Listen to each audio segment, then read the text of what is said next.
충남 일부 시군들이 정부 지원 대상에서 제외된 주민들에게 재난지원금을 지급하겠다고 밝힌 가운데 인구가 많아 재원 소요가 큰 천안과 아산시는 전체 지급에 난색을 표하고 있습니다. 천안시가 빵의 도시 천안을 선포하고 브랜드화에 나섰습니다. 빵 맛집을 지정하고 홍보와 마케팅 지원을 통해 천안을 빵의 도시로 만들 계획입니다. 세종시 교육청이 전국 최초로 초등 1학년 학급당 학생 수를 20명 이하로 배치하겠다고 밝혔습니다. 다만 정부의 교사 충원 등 풀어야 할 숙제가 많습니다. 아산시가 추석 명절 기간에도 이순신 종합운동장 내 임시 선별진료소를 정상 운영합니다. 세종시가 시민주도의 양성평등정책 추진과 여성의 지역사회 활동 역량 강화를 위한 여성 친화도시 2단계 지정 준비에 박차를 가하고 있습니다.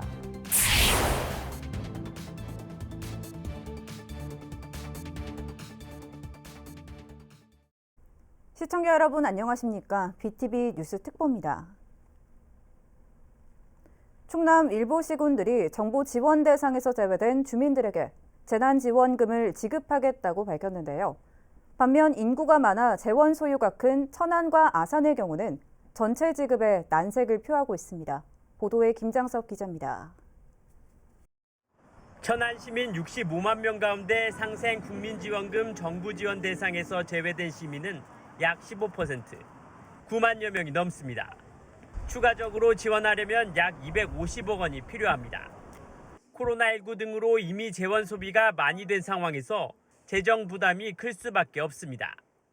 천안시는 정부의 국민지원금 지급 기준과 다르고 예산 소요가 커 전체 지원에는 난색을 표하고 있습니다. 다만 충남도에 80% 이상 재원 지원이 있을 경우 검토해보겠다는 입장입니다. 아산시도 상황은 마찬가지입니다. 현재 정부 지원금을 받지 못하는 주민은 약 5만 명으로 자체 지원할 경우 120억 원의 비용이 필요합니다. 때문에 아산시는 충남도가 적어도 50% 이상 도비를 지원하지 않는 한 추가적인 지원은 어렵다는 입장입니다. 충남도는 많은 시군이 지원을 요청할 경우 검토하겠다는 입장이지만 구체적인 방침은 정하지 않은 상황입니다. 한편 현재까지 정부 지원 대상에서 제외된 주민에게 지원금을 지급하겠다고 결정한 충남 지역 시군은 논산과 청양, 금산, 공주, 서산 등 5곳입니다. BTV 뉴스 김장섭입니다. 아산시가 추석 명절 기간에도 이순신 종합운동장 내 임시 선별진료소를 정상 운영합니다.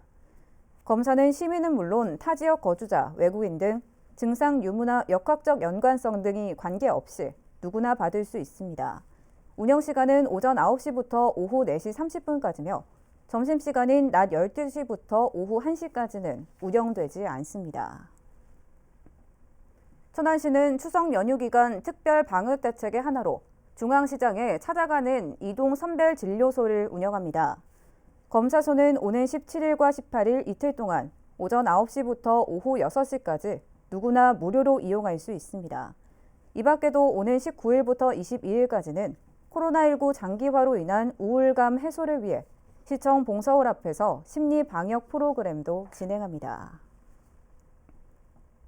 여러분은 천안하면 뭐가 먼저 떠오르시나요? 아마 많은 분들이 호두 과자를 꼽으실 겁니다. 그만큼 천안과 빵은 떼려야 뗄 수 없는 관계인데요. 천안시가 빵의 도시 천안을 선포하고 브랜드화에 나섰습니다. 송용환 기자의 보도입니다. 코로나19로 직격탄을 맞은 자영업자들. 밤 10시 후 불 꺼진 도시 풍경은 일상이 돼버린 지 오래입니다. 지역 빵집들도 사정은 마찬가지입니다. 어린이집 생일 파티도 회식이 끝나고 한 손에 빵을 사들고 집으로 들어가는 모습도 보기 어려워졌습니다.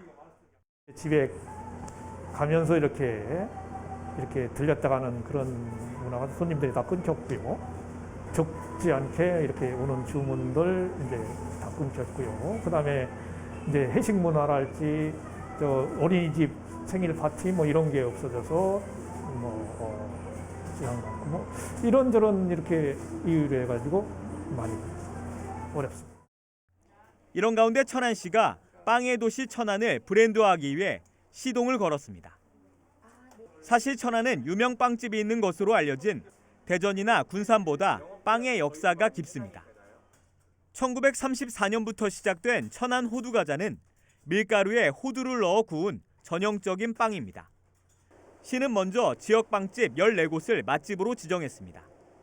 기존에는 맛집 지정이 일반 음식점에만 가능했지만 지난 6월 조례를 바꿔 빵집도 가능해졌습니다.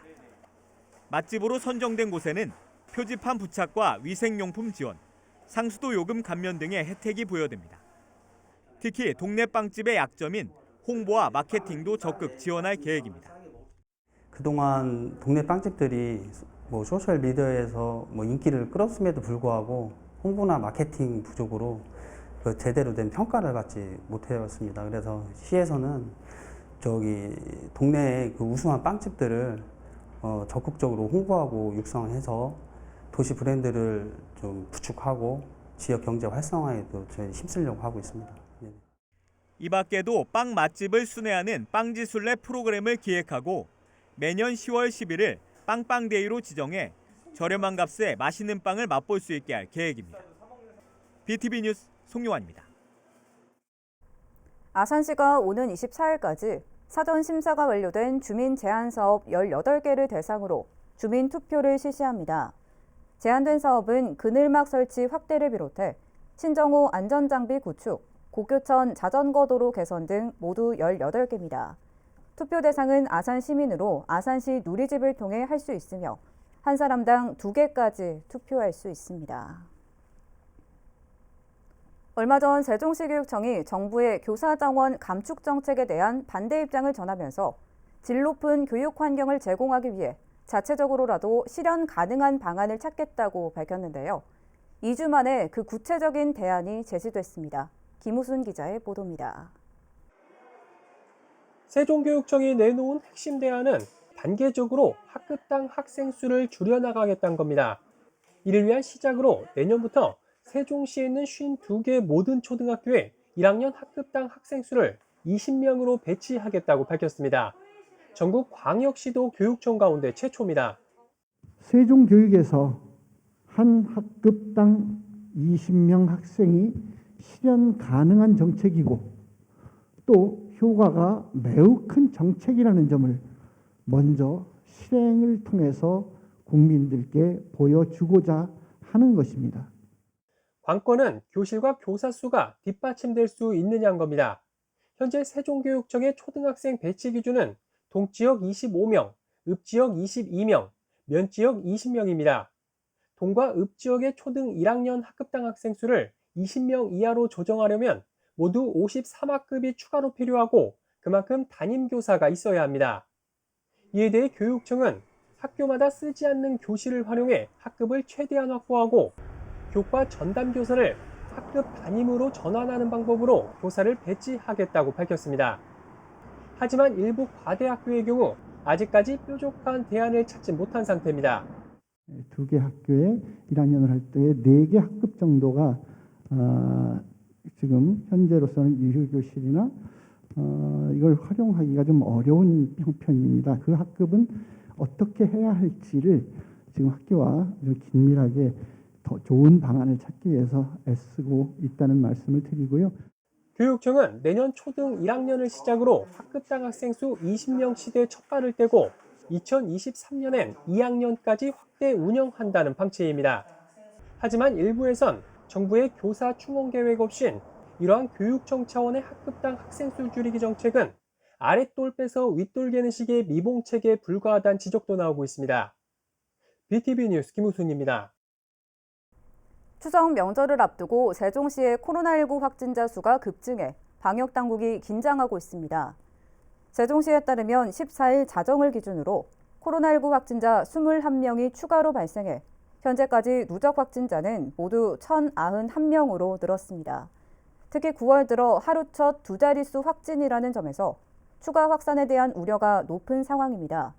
한편 신규 확진자 21명의 경우 선행 확진자 관련이 12명, 관내 군부대 관련 2명, 해외 입국자 2명 등이었으며 나머지 5명은 감염 경로를 조사 중입니다.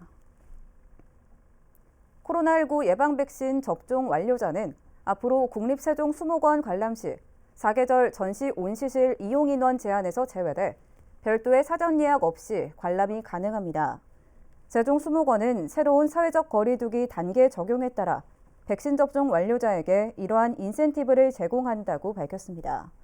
수목원은 입장권 발권 과정에서 예방접종 완료 여부를 확인한 후 스티커를 배부할 예정이며 예방접종 완료자는 해당 스티커를 부착하고 사계절 온시실 관람이 가능합니다. 세종시가 시민 주도의 양성평등 정책 추진과 여성의 지역사회 활동 역량 강화를 위한 여성 친화도시 2단계 지정 준비에 박차를 가하고 있습니다. 세종시는 이를 위한 연구 용역 최종 보고회를 열고 양성평등을 위한 시민 참여 예산 제도 운영과 세종 여성플러자 운영 활성화 방안, 여성 친화기업 인증제도 시행 등에 대한 과제를 논의했습니다. 한편 세종시는 지난 2016년 광역시 가운데 최초로 여성가족부로부터 여성 친화도시 1단계 지정을 받았으며 올해 지정기간 만료를 앞두고 발전 단계인 2단계 지정 심사를 준비하고 있습니다.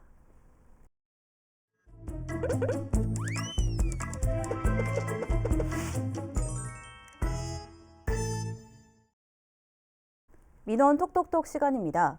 65만 천안 시민 교통 인프라의 핵심인 천안역. 하루 평균 2만여 명의 승객들이 이용하는 천안역은 무려 18년 동안 임시 역사로 운영되고 있는데요. 스크린도어 하나 없이 위험이 늘 존재하고 있는 천안역의 실태를 민원 톡톡톡에서 알아봤습니다. 하루 평균 이용객 2만여 명, 평균 이용객 수 전국 9위, 수도권 전철 1호선과 경부선, 호남선, 장항선 등 4개의 환승 노선을 가지고 있는 역. 그렇지만 그 흔한 스크린도어 하나 없는 역. 바로 천안역의 이야기입니다. 천안역은 1905년 처음 개설된 이래 100년이 넘는 시간 동안 시민들의 사랑을 받으며 함께 해온 역입니다. 65만 명의 천안 시민이 사용하는 교통인프라의 핵심 천안역. 하루 평균 2만여 명의 승객들이 이용하고 전국적으로도 많은 이용객을 자랑하는 역이지만 이러한 명성과는 다르게 무려 18년 동안 임시 역사로 방치되어 왔습니다. 2002년 12월 민자역사 사업이 수립되어 2003년부터 임시 역사로 운영되어 온 이후 그동안 수차례 사업 중단과 재개를 반복하다 2012년 4월 천안시가 건축 허가를 취소하면서 민자역사 사업은 전면 중단되었습니다. 사업은 중단되었지만 천안역은 이후 별다른 조치 없이 2003년부터 지금까지 임시 역사인 상태로 운영되고 있습니다. 물론 천안시가 2018년 천안 역세권을 도시재생 혁신지구로 선정하면서 본격적으로 천안역 민자역사 사업 역시 재개되는 듯 했지만 실상 주변 시민들의 반응은 달랐습니다. 몇 년 전부터 여기 청년몰도 생기고 최근에 여기 오룡 주차장 거기도 이제 오픈을 하는 걸 알고 있어요. 조금씩 변화가 되는 것 같긴 한데 몸소 피부로 크게 와닿는 거는 지금 잘 느끼지 못하고 있는 것 같아요. 사업이 추진되고 있지만 정작 아무것도 바뀐 것 없이 구도심 공동화와 슬럼화만 가속화되고 있다는 게 시민들의 공통된 의견인데요. 문제는 비단 천안역과 주변 구도심뿐만의 문제는 아니었습니다. 천안 역사와 주변 구도심의 낙후된 환경도 문제지만 가장 큰 문제 중 하나는 바로 스크린도어. 각종 철로 추락 사고와 안전사고를 막는 데 필수적인 스크린도어는 이제 전국 어디서나 전철역이 있는 곳에서는 필수적으로 설치되고 있습니다. 실제로 천안역 인근의 부정, 동명, 온양 온천역 등 10곳은 천안역보다 훨씬 적은 규모의 역임에도 불구하고 스크린도어가 설치되어 있지만 전국적으로도 손꼽힐 만큼 많은 이용객이 찾는 천안역은 임시 역사라는 이유로 이 스크린도어가 설치되지 않은 상태로 운영되고 있습니다. 이는 실제 안전사고로 이어져 2013년에는 철로에 무단으로 침입한 한 남성이 감전되어 숨지는 사고가 있었고 2017년에는 한 남성이 전동열차에 치여 발목이 절단되는 사고 2018년에는 전동 휠체어를 탄 80대 노인과 60대 승객이 부딪혀 철로에 추락하는 등 크고 작은 안전사고들이 끊이질 않고 있습니다. 이제 가끔 가다가 좀 술 취해 있거나 아니면 거동이 불편하신 분들이 그 위치에서 되게 휘청휘청대는 걸 좀 봤어서 그런 부분에서는 좀 많이 필요하겠구나 하는 느낌은 많이 받았었거든요. 네, 서울이나 이 대도시 보면 거기다가 이제 스크린도어가 있는데 전에 스크린도어가 없었을 때는 거기 가끔 이제 차량 성차하는 과정에서 어르신들이나 지체 장애되는 그렇게 불편하게 됐었는데 지금은 대다수 대도시에는 거의 조성되어 있어서 안전하게 장애인들도 편하게 탈 수 있고 천안도 이렇게 조금 이렇게 중부권 도시에서 큰 대도시이기 때문에 여건이 허락하는 대로 가급적 빨리 이렇게 스크린도어가 이렇게 설치가 되었으면 하는 생각입니다. 민자역사 개발 중단으로 장기화되고 있는 천안역 임시역사 운영이 시민들의 불편과 안전을 위협하는 요소로 고스란히 되돌아가고 있는 형국인데요. 이에 대한 해법은 과연 없는 것일까요? 저희는 코레일 등 관계기관의 인터뷰 요청을 시도했지만 아직 확정된 사항이 없어 답변이 불가하다는 답변을 받았습니다. 오랜 기간 많은 사랑을 받아온 천안역, 그리고 안전한 역사를 위해 반드시 필요한 스크린도어. 이용객들의 안전이 위협받지 않도록 지자체와 관계부처의 발빠른 행정이 필요해 보입니다.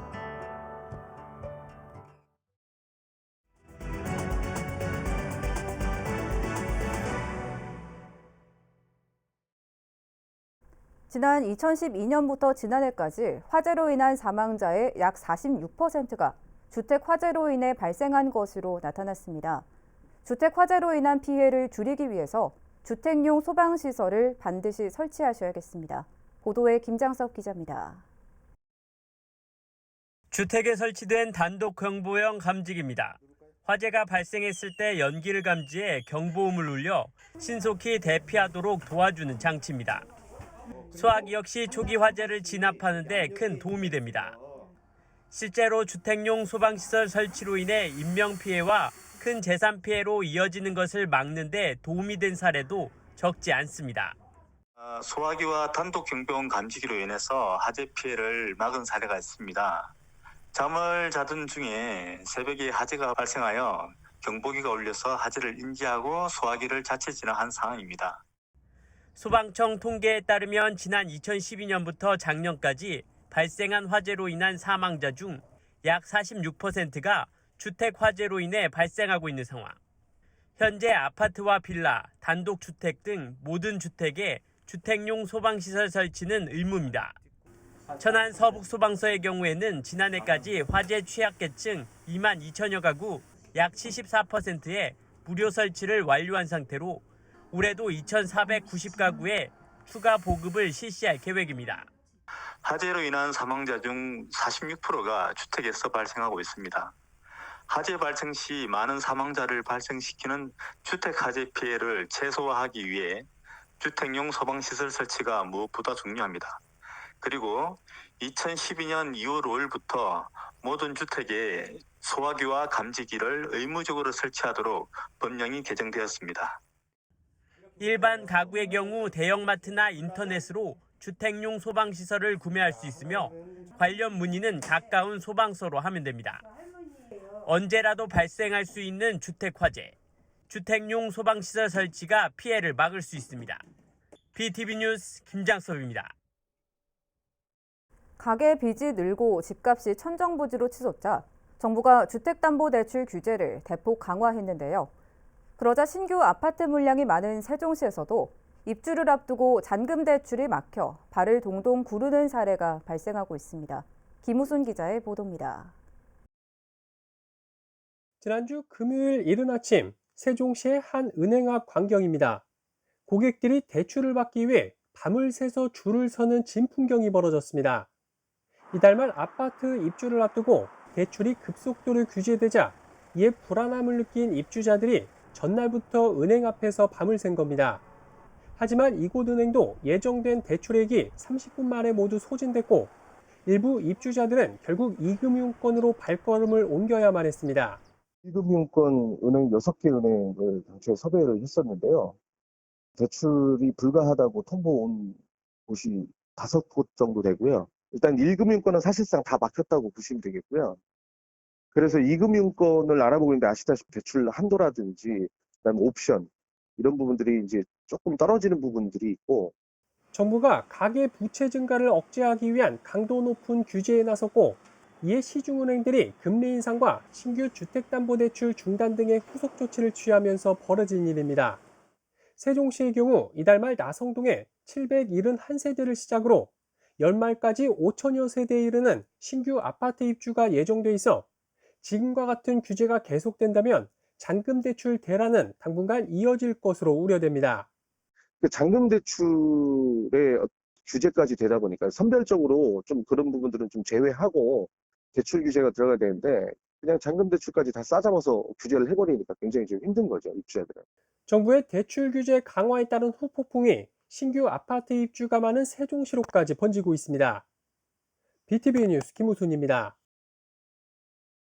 세종시설관리공단이 다음 달 13일까지 산학형 클러스터 지원센터에 입주할 기업을 모집합니다. 이번이 제5차 모집으로 지원센터 4층부터 5층까지 모두 8개 사무실이 대상이며 면적은 101제곱미터부터 201제곱미터까지 4가지 타입으로 구성되어 있습니다.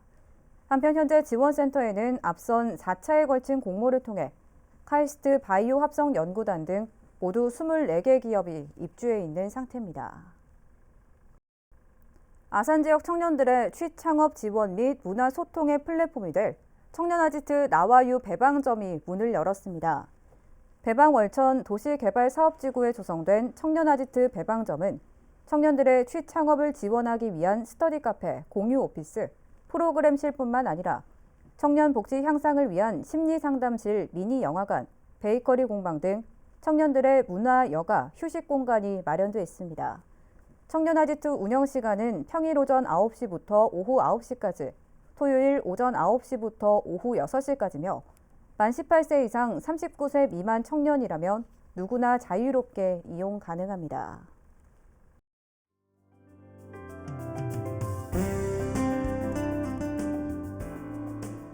세종시 전이면과 전동면 복합 커뮤니티 센터 건립 현장 울타리에 지역 초등학생들이 복컴을 주제로 그린 그림이 전시되고 있어 눈길을 끌고 있습니다. 세종시 다정고등학교 2학년 송민준 학생이 과학기술정보통신부가 주최한 전국 학생 과학 발명품 경진대회에서 자동 분리되는 티포트 거륵망 키트를 개발해 대통령상을 수상하는 영예를 안았습니다. 이어서 우리 지역 구인 구직 정보를 알려드립니다.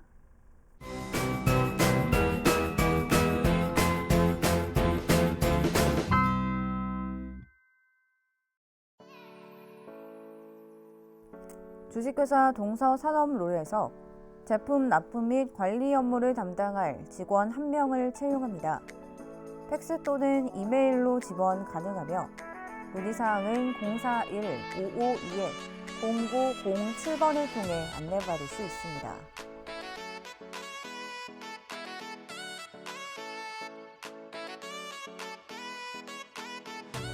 주식회사 유일 냉열기에서 보일러 설치 및 AS 업무를 담당할 직원 1명을 채용합니다.